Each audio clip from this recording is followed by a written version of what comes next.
नमस्कार, welcome to my channel. मैं हूं मनीषा।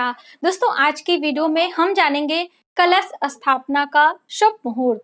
जैसे कि चैत्र नवरात्रि आ रही है 13 अप्रैल से, और ये 9 दिनों की नवरात्रि इस बार की होने वाली है। दोस्तों, जैसे कि आप सभी को पता ही है कि पूरे वर्ष में 4 नवरात्रियां होती हैं। 2 गुप्त नवरात्रि होती है और 2 सामान्य नवरात्रियां होती हैं। जो कि पहली नवरात्रि ये चैत्र मास में शुरू होती है और दूसरी अश्विनी मास, जिसे क्वारका मास भी कहा जाता है। तो दोनों ही नवरात्रियां जब शुरुआत होती हैं तो हमारा इसमें गर्मियों की शुरुआत होती है और उसमें सर्दियों की शुरुआत, यानी कि ऋतुओं के बदलाव से पहले नवरात्रि आती है। जो चैत्र मास की नवरात्रि होती है, हिंदू संवत का शुरुआत होता है, यानी कि नए वर्ष की शुरुआत हिंदी महीने की जो शुरुआत होती है वह चैत्र मास से ही शुरू होती है। तो इसलिए अपने आप में बहुत ही प्रभावकारी होता है और हम नए वर्ष में ही माता को अपने घर में जो है स्थापना करते हैं, माता की पूजा करते हैं। 9 दिनों तक अलग अलग स्वरूपों की पूजा की जाती है और नाना प्रकार के भोग लगाते हैं, हम मंत्रों का जाप करते हैं, मतलब अलग अलग प्रकार से माता को प्रसन्न करने का प्रयास करते हैं। तो दोस्तों, जैसे कि नवरात्रि पूजन में कलश स्थापना का विशेष महत्व है। तो कलश स्थापना हम शुभ मुहूर्त में करते हैं, वो हमारे लिए बहुत ही लाभकारी होता है, क्योंकि कलश स्थापना करने से हमारे घर में सुख शांति बनी रहती है। साथ में जब हम कलश का विसर्जन करते हैं तो जो उसका जल होता है, 9 दिनों तक हम उस जल के पास में मंत्रोच्चारण करते हैं और कलश स्थापना करते समय हम ऐसा आवाहन करते हैं सभी देवी देवताओं का उसी कलश में, जल में 7 नदियों का जल हम उसमें समाहित करते हैं।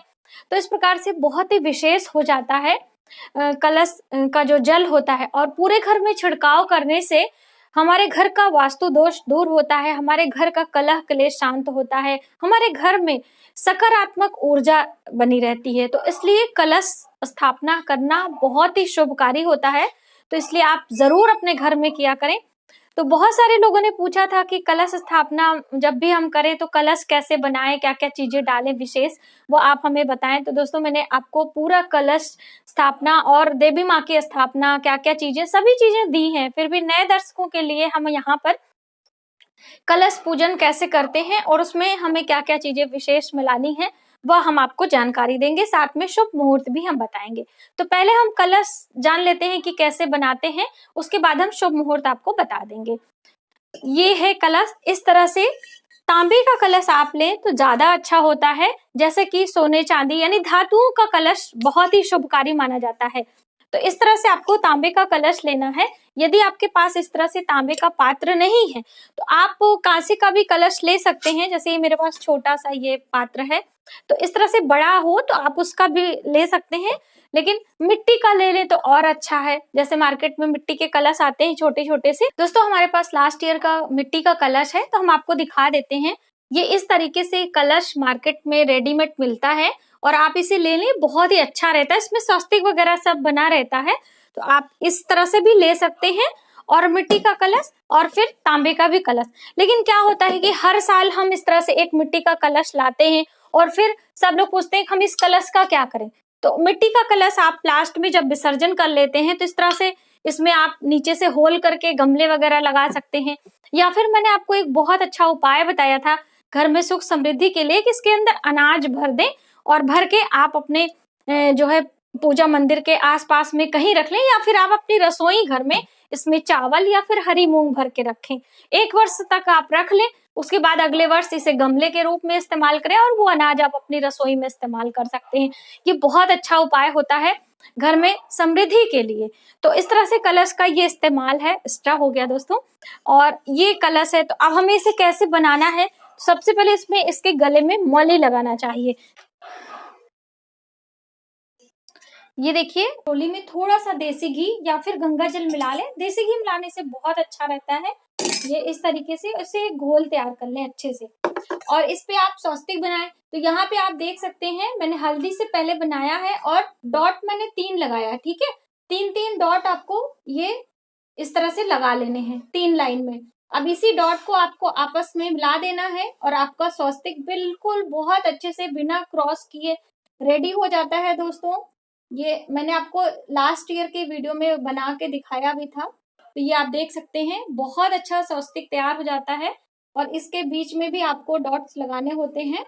ये हमारा स्वस्तिक हो गया और इसके पीछे यहाँ पे आप देख सकते हैं, ये त्रिशक्ति का निशान बनाना बहुत आवश्यक होता है। कैमरे में उतना अच्छे तरीके से नहीं आ पा रहा है। ये देखिए, त्रिशक्ति का निशान इस तरह से आपको बनाना है। तो सबसे पहले तो आम का पत्ता लगाना होता है। दोस्तों, आम के पत्ते का बंधनवार भी आप लगाएं। नवरात्रि के दिनों में बहुत ही शुभ होता है। अपने मुख्य द्वार पे जहां से आप एंटर करते हैं वहां पर तो ये पत्ते आपको 5 या फिर 7 के संख्या में लगाना है, विषम संख्या में। आप 9 पत्ते भी लगा सकते हैं। जैसे कहीं कहीं पे जो है ये आम के पत्ते नहीं मिलते हैं, तो ऐसे में आपको पान के पत्ते भी ले लेने हैं। ये पान के पत्ते हैं, आप देख सकते हैं। लेकिन ध्यान रखें कि डंडियां कटी हुई ना हो। जैसे ये मैंने अभी पान के दुकान से मंगाया था, शाम हो गई थी तो ये डंडियां कटी हुई हैं, क्योंकि सुबह जब मार्केट लगती है तो वहां पे फ्रेश पान मिलते हैं। तो आप इस बात का जरूर ध्यान रखिएगा और कटे फटे पान ना हो। ठीक है, तो ये जो पान के पत्ते होते हैं इसे भी आप कलश में लगा सकते हैं इस तरह से, और उसके ऊपर नारियल रख सकते हैं।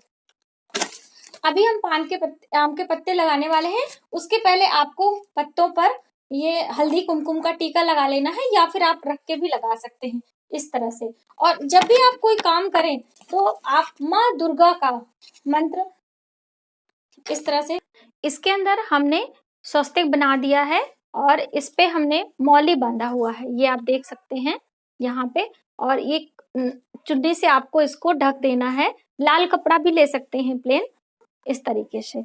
ठीक है, अब हम जानते हैं कि हमें कलश के अंदर क्या डालना है जल के साथ में। ये आप देख सकते हैं।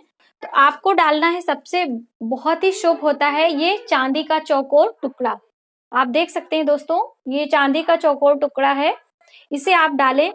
और यदि ये नहीं है तो आप सादा सिक्का ले सकते हैं जो चांदी का आता है। ये मेरे पास यहाँ पे है, ये भी आप ले सकते हैं। और लक्ष्मी गणेश का सिक्का आपको नहीं लेना है, प्लेन सिक्का होगा तभी आपको लेना है, या फिर चौकोर टुकड़ा। हर पूजा में हम आपको बताते हैं। यदि आपके पास नहीं है तो आप सिंपल ये सिक्का जो आता है वो ले सकते हैं। इसके साथ में हम डालेंगे हल्दी की गांठ, आप देख सकते हैं सभी चीजें, और एक सुपारी, और एक इसके साथ 2 लौंग। ठीक है, माँ के पूजन में जब भी हम इस्तेमाल करेंगे तो जोड़े से लौंग इस्तेमाल करना होता है, और एक हरी इलायची, और ये है कपूर। ठीक है, कपूर डालना बहुत ही शुभ होता है, इससे हमारे घर में समृद्धि आती है और कपूर से एक बहुत अच्छी खुशबू भी उत्पन्न होती है, जो कि माता रानी को प्रसन्न करने में बहुत ही सहायक होती है। तो ये सभी चीजें इसके अंदर हम डाल देंगे। और अब इसके बाद इसमें आप जल भर दें, लेकिन जल तभी भरें जब आप इसे आसन दे दें तब। जब तक आप इधर उधर इसे आप सजा रहे हैं तब तक इसमें जल नहीं भरा जाता है। तो अब हम आपको इसे रेडी करके दिखा देते हैं।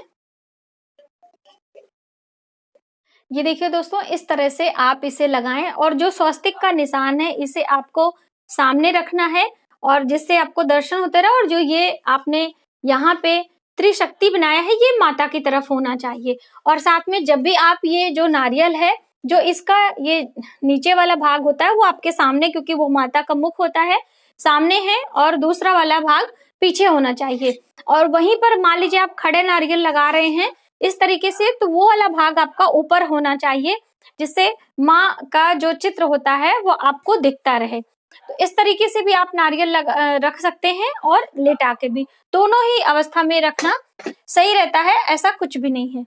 तो ये हो गया कलश स्थापना। दोस्तों, 13 अप्रैल वर्ष 2021 में नवरात्रि की शुरुआत हो रही है, चैत मास के, और इसमें घट स्थापना का शुभ मुहूर्त है। पहला मुहूर्त जो है 13 अप्रैल को सुबह सवेरे 5:30 से 10:10 तक का समय है। इसमें आप घट स्थापना कर सकते हैं।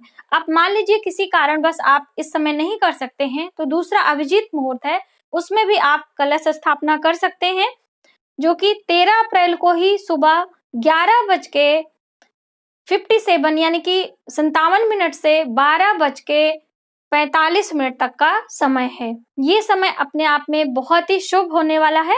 तो आप इन समय भी कर सकते हैं। 2 मुहूर्त आपके पास है, आप दोनों में अपना समय चयन करके घट स्थापना करें और माता रानी का पूजन करें।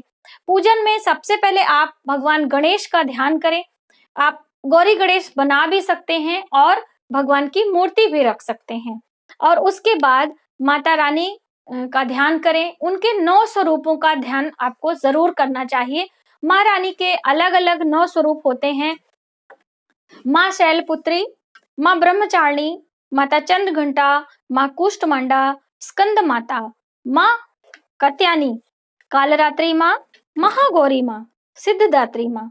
ये माता के 9 स्वरूपों के नाम हैं और आप प्रतिदिन पहले 9 स्वरूपों को प्रणाम करें, उसके बाद देवी दुर्गा की आराधना प्रारंभ करें। आज की वीडियो में बस इतना ही। यदि हमारी जानकारी आपको थोड़ी सी भी हेल्पफुल लगे तो प्लीज हमारी वीडियो को लाइक करें, शेयर करें, सब्सक्राइब जरूर करें न्यू वीडियोस के लिए। माता रानी की कृपा आप सभी के जीवन में बनी रहे, ऐसी मेरी शुभकामना है।